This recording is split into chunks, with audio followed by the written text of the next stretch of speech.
for taking the time. Oh, really? So I just wanted to talk mostly about how the youth in North America has really come up with electronic music. So like, what are your thoughts on how quickly it's risen to popularity? Like within the past year, it's like gone from here to here.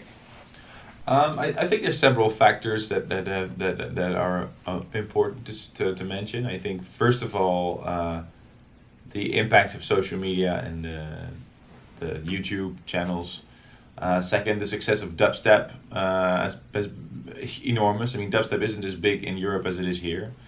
So that's brought a lot of attention to EDM in general, I think. And third, I guess there's just a new generation of kids that has, instead of, when I grew up on the radio, all you heard was pop music, Duran Duran, Wham. Not that it was really to my liking, so I was looking for electronic dance music as sort of an escape from that. Right now, what you have, whether you like it or not, dance music is now on daytime radio. So these kids, they grow up listening to EDM. And so it's the 2012 pop music. That's what it is. And I don't know if that's necessarily a good thing, but it's on the radio. It's what everybody listens to. And I think music is sort of a viral thing. If your friends listen to a specific kind of music, you automatically get interested in it as well. That's the way it worked with me anyway. Yeah, I was going to ask if you thought that it's changing the sound of electronic music. Like you see a bigger drive towards like the big room synths, like a Avicii and stuff like that here. I think it's a temporary thing, to be honest. I mean, a lot of people tell me like, hey man, that's just trance. I'm like, no, it isn't. And I think it's really important for me to state that I'm not necessarily in this industry to be successful with commercial radio. I mean, obviously I'd like to have the odd hit just because it makes it easier to sell ticket numbers, but as long as it's within my sound and within what I believe in. And all of a sudden this massive attention, I mean, I even did an interview in Miami for CNN. All of a sudden this massive attention is opening quite a few doors. So there's good sides to it and bad sides. I think the good sides is that it's opening a lot of doors. For example, corporate America will now be more interested to invest money in big shows, so we can make the shows even better and the experience for the visitor even better. So we can promote the music that I believe in. And then the bad side, I think, is the commercialization. There's a lot of people who want to make a quick buck. I don't care about the groundwork that's been done by quite a few people, and that are really into this music because they're passionate about it. And I want to say to those fans, don't worry, we still got your back. There'll probably be a little bit more people behind you standing in the room, but I never want to forget where I came from. I never want to forget my fans from the first hour, and I never want to forget why I came this far. It's because I believed in the type of music that wasn't popular at all. I mean, I had my first chart success in the UK in 1996, so here's Grandpa speaking. It's important to state that I'm still that guy, and when I made that track, I didn't make it because I wanted to make a lot of money. I wanted to make that track because I believed in that type of music. So this is the way I view the scene. I'm not all of a sudden going to make Avicii-like records just because I can do it. I mean, it's a trick. I mean, he's very good at it. I don't know if I could beat him, so I'm not even going to try. I'm going to stick to my sound. I want to make what I want to make, and I want to make the sound that I believe in, and I want to bring that across. So for me, in essence, I mean, it's nice if you can sell 2,000, 3,000 to 10,000 tickets. I mean, it makes it more easy for everything, and you can make better shows. So that's a good thing. But if you go beyond that, it's just cashing in, and you're not seriously looking after the music or something. I mean, in all honesty, if I listen to a few DJs of my colleagues right now, I like their sets, but it's so mainstream driven. What you have is a lot of energy when the hits come on. Like people are screaming when they hear the known record, but as soon as they have to play something else, and they have to because they do 2-3 hour sets, so they have 1 hour of big hits, everybody's happy, and then the second hour everybody's like pretty flat because they're not, I mean, with all due respect, they're not building towards some sort of a climax. This is the way I see the art of DJing. The art of DJing is not playing all those big records in a row. The art of DJing is playing a set which builds towards something. Yes, of course, with a few big records, but it's more the story that's important, the journey, than the actual hits that you play. Do you yourself play differently to a younger crowd, like you're going to be tonight in London, like it's a more university crowd, or do you just kind of have a universal Armin No, Van I, Buuren sound? I always look at the crowd and then I decide where I go at my set. The Sander is my tour manager. It frustrates the hell out of him because sometimes I decide that I want a different opening track, or I look at the crowd. And I mean, this is what makes DJing an art form. It's your interaction with the crowd. And it's really hard to explain to a lot of people because, just as I said in the other interview, a lot of people still see DJing as this guy that's playing other people's records. But the industry is already way beyond that. So, A State of Trance, episode 550, massive.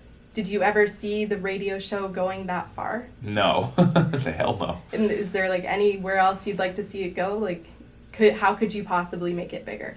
What do you think? Well, I always told myself that I would stop the radio show if it would reach its peak. I thought 500 would be a nice number, maybe. But it just keeps growing, and the fans. I mean, I didn't actually want to do 550 at first, just because it's not such a nice number. And I was like, the 500 was such a big success that I was afraid that we were not going to be able to top that. But the fans just wanted it, and I think it's important to state that the radio show is a radio show by the fans and for the fans. What I mean with by the fans is that, for example, every week there's a track called a future favorite, which is the current favorite track of the listeners. There's a classic that's always voted by the listeners. And of course, I use social media to see what kind of tracks people really like and what they not like so much. So after the show, I always go on Facebook. I always go on all the forums. I have a whole team in Amsterdam in the office that scout the internet to see what the reactions were to certain tunes. So for me, it is like the ideal situation. Because a lot of DJs, they only have the possibility to test new tracks when they're on stage. And I have the possibility to test new records way before I play them on stage. So I play a track on the radio, which I'm sort of like, I'm not too sure if this track will work. And then I play it on the dance floor, and then I play it on the radio, and then I know beforehand if it's going to work. Sometimes the people really surprise me, and that's where I've learned to never underestimate my crowd, because I know sometimes I play a track and I'm like, I'm not feeling this record, but there's something about it, so let's just test it. And I play it on the show. People go, "What is this?" And then I'm like, "Oh, okay." And then sort of, I get educated by my own crowd because I'm testing the track, and a lot of times I get the reaction that I really didn't expect. So it's really great to interact, and I learn from that every show. So there's a whole bunch of different facets to your sound. Like there's the Gaia productions. Yes. What is it that makes something a Gaia production as opposed to an Armin Van Buuren production, or is there a difference? Not really. I mean, Gaia is Armin Van Buuren. Yeah. So, on the other hand, I made Gaia just out of the need to escape from that image that people had. Oh, this is Armin Van Buuren, or... No, I wanted to make... Gaia is Mother Earth, as you know, and it sort of represents the